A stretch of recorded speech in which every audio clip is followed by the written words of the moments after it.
একটা ছোট্ট গ্রামে থাকত আরিন নামে এক সাধারণ ছেলে। তার বাবা ছিলেন মেকানিক। বাবার কাছ থেকে পাওয়া পুরনো যন্ত্রাংশ দিয়ে আরিন বানিয়েছিল একটা খেলনা রোবট, নাম বিটু। বিটু কোনো কথা বলতে পারত না, নড়াচড়া করত না।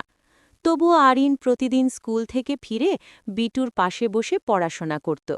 সে বলতো, তুই নারিস না জানি, কিন্তু তুই আমার সবচেয়ে কাছের বন্ধু।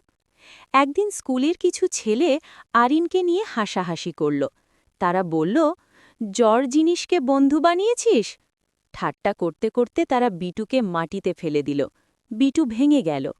আরিন কিছু বলল না, সে শুধু ভাঙা বিটুকে তুলে ব্যাগে রাখল।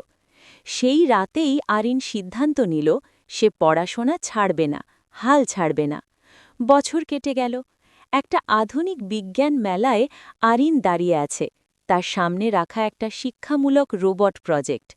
পেছনে বোর্ডে লেখা, inspired by a broken toy. সে মুচকি হেসে বলে, কার স্বপ্ন কোথায় পৌঁছাবে কেউ জানে না।